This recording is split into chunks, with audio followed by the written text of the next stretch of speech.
Have you ever noticed your tinnitus gets worse when you're stressed or maybe after eating certain foods? You're not imagining that. A recent study found that a specific gut bacteria may influence the risk of developing tinnitus. The source of the ringing in your ears might not just be in your ears, but also in your gut. Today we're going to explain that connection in tinnitus and why your ears might not be the real source of that sound. But here's the issue. Most clinicians are still only treating the surface symptoms of tinnitus, but all potential causes are rarely discussed.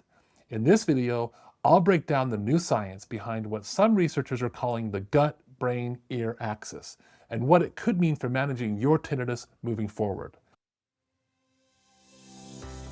If you're navigating hearing loss or struggling with ringing in your ears, then you've come to the right place. The All Ears Hearing and Tinnitus podcast is your go-to source for expert insights, real stories, and cutting-edge solutions in hearing health. We'll dive into the latest advancements in hearing healthcare, explore groundbreaking treatments for tinnitus, and offer practical tips for better hearing. Here to help you tune into a world of better hearing, here's your host from Timpanogos Hearing and Tinnitus, Dr. Layne Garrett.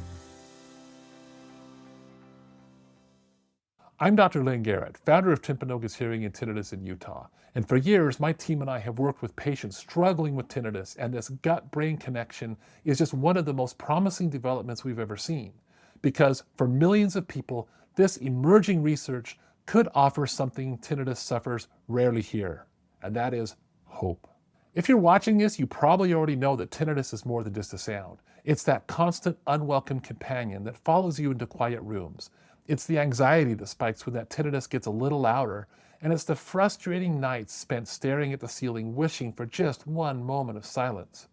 For the estimated 14% of adults worldwide who experience this, the journey for answers is often deeply frustrating.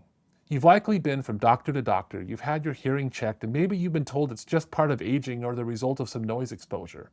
The advice you can get can be disheartening. Learn to live with it. Mask it with other sounds. Try to ignore it. And let's be real, when someone says to just ignore it, I want to scream. I've heard from so many patients who've gone from place to place who feel just completely brushed off. And this is where traditional tinnitus treatments often miss the root cause. While therapies like sound therapy, cognitive behavioral therapy, and Layne are incredibly helpful for managing the perception of tinnitus, they don't always address a potential root cause. This leaves you wondering, could there be something deeper at play here? This feeling of being dismissed has pushed people to look for their own answers. It's fueled by a quest for a link that medicine might have overlooked. That quest has led to researches to one of the most complex and powerful systems in our body, the gut. What they're finding is more than just a coincidence. It's a clue that could shift how we understand how tinnitus might begin. For years, the link between gut health and brain function, that gut-brain axis, has been gaining serious scientific momentum in areas from mood to immunity. But the idea that it could extend to the ears was kind of a fringe concept. That's starting to change now, partly thanks to a recent Mendelian randomization study. This kind of study is a clever genetic research method. I know it sounds like something you'd probably sleep through in a college lecture. I actually had to read it 3 times just to wrap my head around it too. But think of it like a detective using family DNA to solve a case. Instead of just finding 2 things at the scene of a crime, like an association, it helps to determine if one thing actually caused the other. Now, this recent study used a massive genetic database to act as that detective, looking for evidence that gut bacteria are directly linked to tinnitus risk. And the risks were intriguing. The study identified potential links between specific gut bacteria and tinnitus risk. For example, think of your gut as a garden. A higher abundance of a bacteria called Peribacteroides distenosus, a helpful gardener, was linked to a lower risk of tinnitus. On the other hand, higher levels of a bacteria like Egrithella acted more like weeds. Those were linked to an increased risk of tinnitus. It's really important to be clear here. The authors themselves state these are preliminary insights that still need more research to be validated. So while this is not definitive proof, it's a scientifically promising new direction in treating tinnitus. It suggests that a specific balance of gardeners and weeds in your gut garden might influence your risk of tinnitus. So how could bacteria in your gut possibly influence the sound in your ears? The answer may lie in a proposed communication network that some researchers are calling the gut-brain-ear axis. Think of it as a three-way conference call between your gut, your brain, and your auditory system, with traffic running between all three. This communication seems to happen in a few critical ways. First, neurotransmitter production. Your gut is oftentimes called the second brain for a reason. Its microbes produce many of the same neurotransmitters that your brain uses. One of the most important of these is GABA, G-A-B-A, which acts like a brake pedal to calm your nervous systems. Low levels of GABA have been associated with tinnitus, where the auditory part of the brain can become overexcited. Without enough GABA, it's like the brake lines to your brain's auditory system have been cut and the noise just won't stop. Certain beneficial bacteria are known as GABA producers, so if they're in short supply, the brain's volume knob might just get stuck on high. Second, neuroinflammation. An unhealthy gut can lead to what's called leaky guts. Imagine the lining of your gut is a high security fence. In a leaky gut, that fence gets holes in it. This allows inflammatory molecules, the troublemakers, to escape into your bloodstream. Then these troublemakers can travel to the brain and start fires, triggering neuroinflammation, which is inflammation of the brain and the nervous system. This inflammation can disrupt the delicate processing of sound. In fact, neuroinflammation in the auditory cortex is considered a key feature in tinnitus development. Third, the vagus nerve. This is the physical information superhighway connecting the gut directly to the brain. It's like a direct phone line telling the brain what's happening down in the gut. An inflamed gut can send constant emergency SOS signals up the vagus nerve, and that puts the brain on high alert, contributing to the state of overexcitement that scientists believe is the engine behind tinnitus in the first place. When you put these three mechanisms together, the faulty brake pedal, the fires of inflammation, and the constant SOS signals, a picture emerges of how imbalance in the gut could create the perfect storm for tinnitus to begin. What makes this emerging science so powerful is that it helps explain many common experiences of tinnitus sufferers that previously were a mystery. This explains how stress, diet, and tinnitus are all connected through the gut. So again, have you ever noticed your tinnitus getting worse when you're stressed? We know that stress has a direct negative impact on the gut. This new science suggests that the flare-up you experience might not just be in your head, it could be a physiological response starting in your gut. And what about diet? Many people with tinnitus report that certain foods seem to make their ringing louder. A diet high in processed foods and sugar is known to feed those inflammatory gut bacteria that are the troublemakers. For years, we've included gut health and nutrition in how we support tinnitus patients. It's just made sense.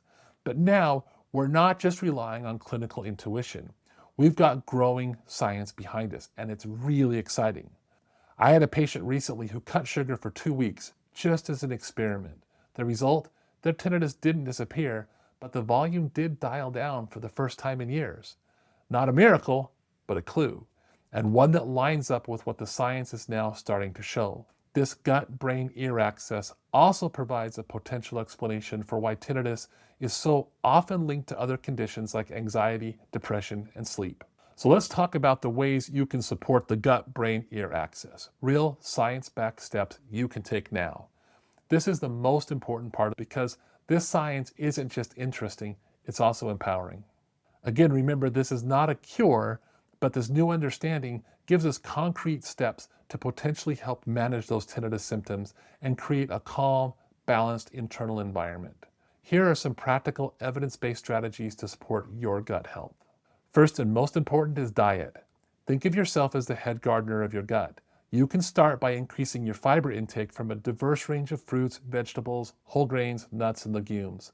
Fiber is the primary food for beneficial gut bacteria. Next, incorporate some prebiotic and probiotic foods.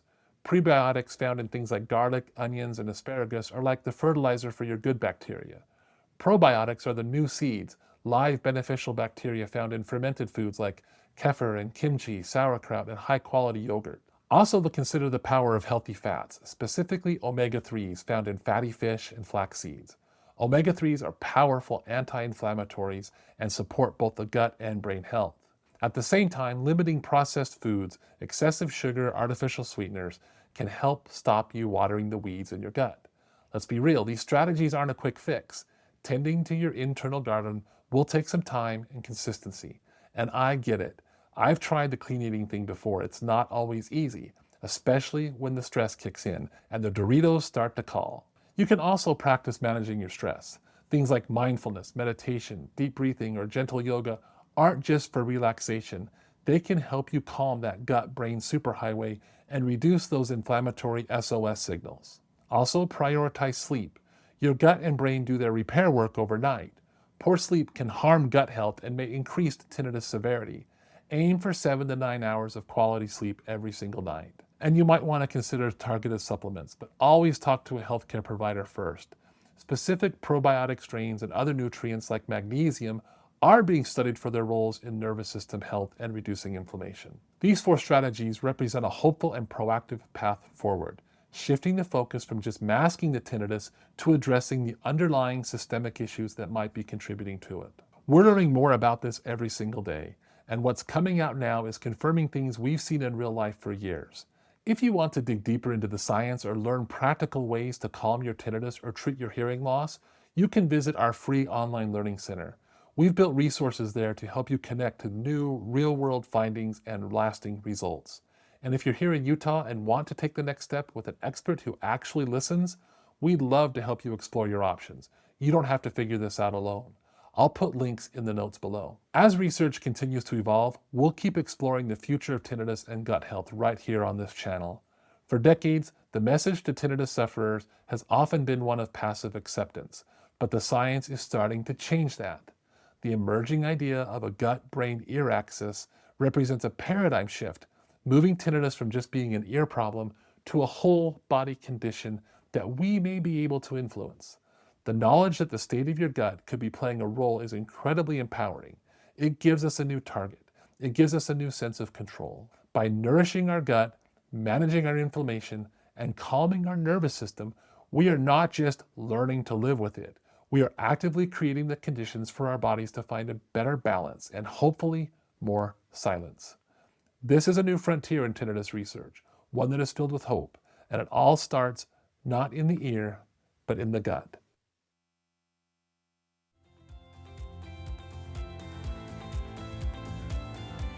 A world of better hearing and relief from tinnitus is within reach, and we're here to help.